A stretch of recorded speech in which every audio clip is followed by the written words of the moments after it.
Hindi mo lang nakita kaagad. Sino po yung nagsalita? Sila ko po gumagawa. Tama. Ngayon. Exact lang. Hindi mo po ano yung gusto mo sabihin para alam mo sa tao. Naguray taong mayan.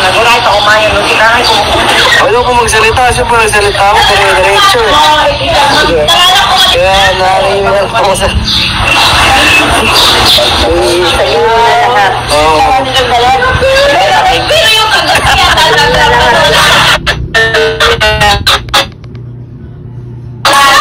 ay ka na, magsabi na para matahimik na sila lahat. Para matahimik sila lahat. Saktan lang masaktan. Wala ka namang ginagawang masama-sama. Nagsabi ka lang naman ng masama. Kasi ginagamit ko yung kasikatan eh.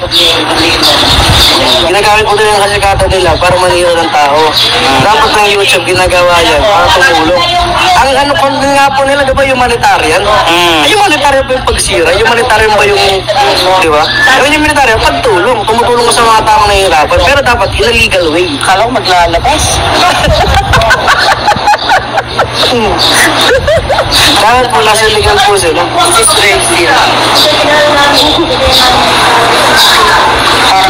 Bakit po ay kita? Ayaw din manayin na kung dati ko ng buda.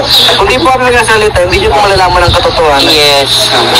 Hindi po kami pumapatol sa sinasabi nila. Sinasabi lang po namin kung ano ang katotohanan. Hindi po kami pula ng buda. Kasi ngayon lang po ang salita. Oo nga. Magkaiba po yun, dito yung napula ng buda sa ngayon nagsalita. Diba tita? Tinang tama ba lang po yun? Tama. Nagkasalita lang po ngayon para alam nyo din po sa mga kwentong nangyayari. Kasi pag sila yung nagkwento, minsan dumalagdag, kumukulang eh. Gumaganda, pumapangit eh. Minsan, sobra-sobra pa yung sinasabi. Dapat, ano po sila? Stricto na lang ang story. Hindi yung kung ano po story ang nilalabas po nila. Dapat yung story nila, nandun lang sa may ano. Oh, ito yung matagal ko nang gustong kasi kahapon pa sana eh.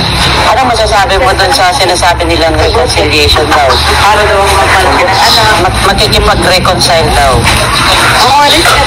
Sila. Sa'yo. Diba, Sir Ninong? Para sa akin po, sige lang.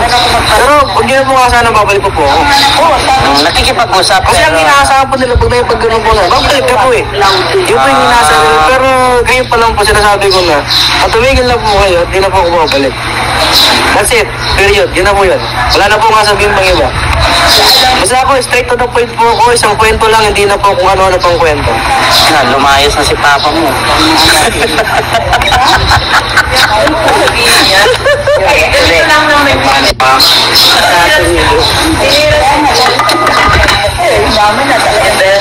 Ay, mas maganda na yung galing mismo sa bibig niya, yung sinasabi niya.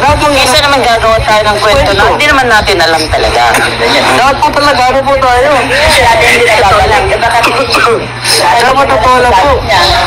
Sila naman napapagod. Walang problema dun sa gamit.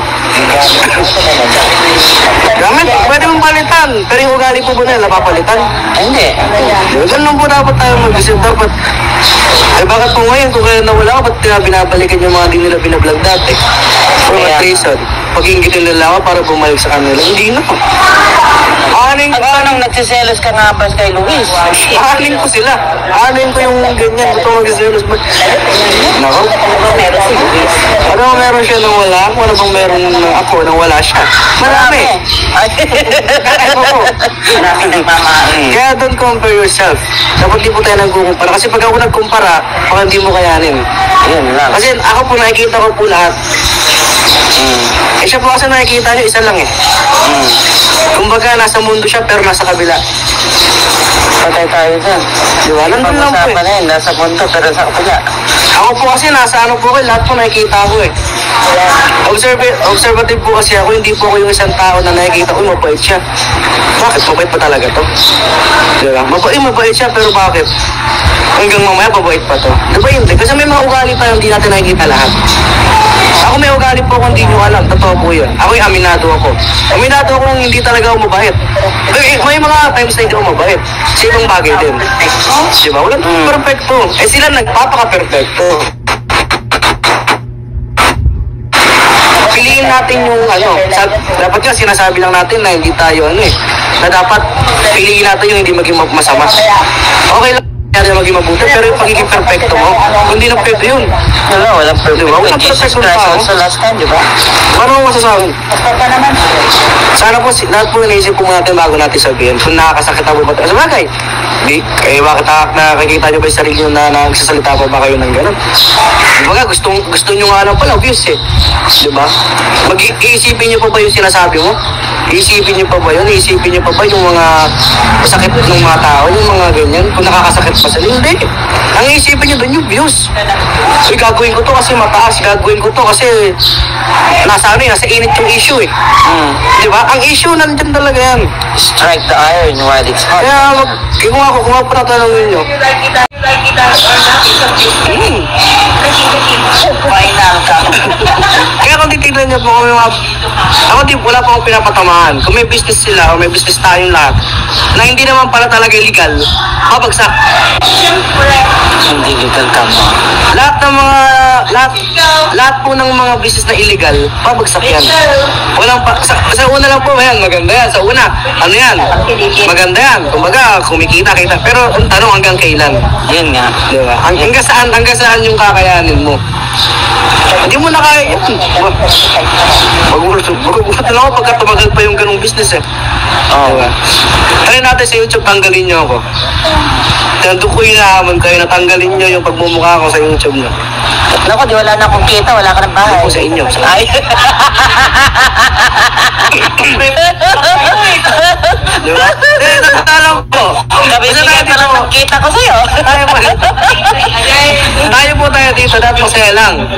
Wala na po tayo kung anong iniisip, pero sila yung nagsisimula ng iniisip natin. Sila din ang gumagawa na kinai-stress nila. Yes. Hindi po tayo. Tama po ba doon?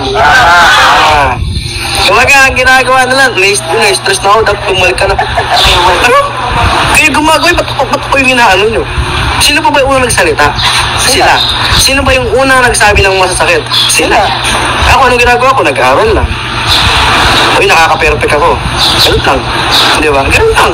Ba't ko ba isipin sila eh? Inisip ba nila ako? Oo, tama. Ba't ko isipin yung pinagsamahan namin, inisip ba nila ako? Ba't ko iisipin yung mga sinasabi ko, inisip ba nila sinasabi nila sa akin? Di ba? Hindi pa, ba't ko ba sila iisipin? Para saan? Di ba? Una-una, sabi nila, mabait ako. Mabait ko daw. O, nag-given, mabait daw ako. Sige, sabi man. Eh, bakit ngayon sinasabi, masama daw, wala daw utang na loob. Eh, bakit ngayon, parang ngayon ata, bumabalik na, bumabait na daw ako. Bakit? Takot na ba kayo? Huwag ka na daw iba. Di ba? Huwag na daw ako iba. Baka nararamdaman nila malapit-lapit na kasi yung ano, di ba? Di ba?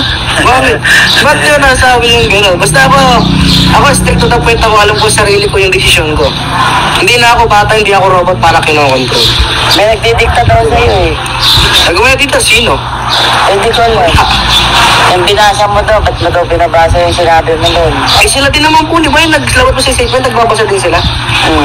Nasa bond paper. Oh. Meron ka raw pangarap na...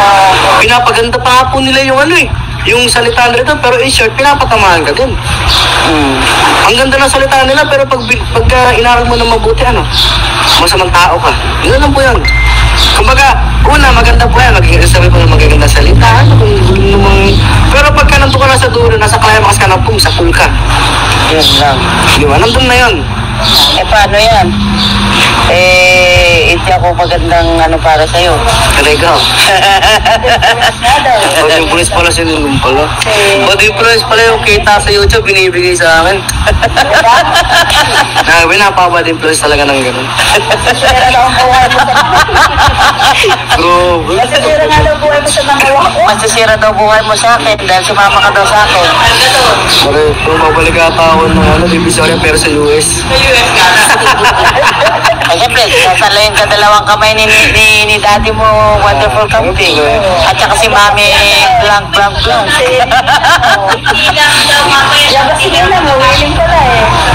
Kasi nag-iisa lang naman yung binata niya doon, sa Canada.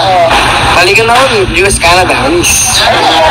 Magkalapit lang naman. Kalapit lang mo yun. North US kasi yung Canada eh.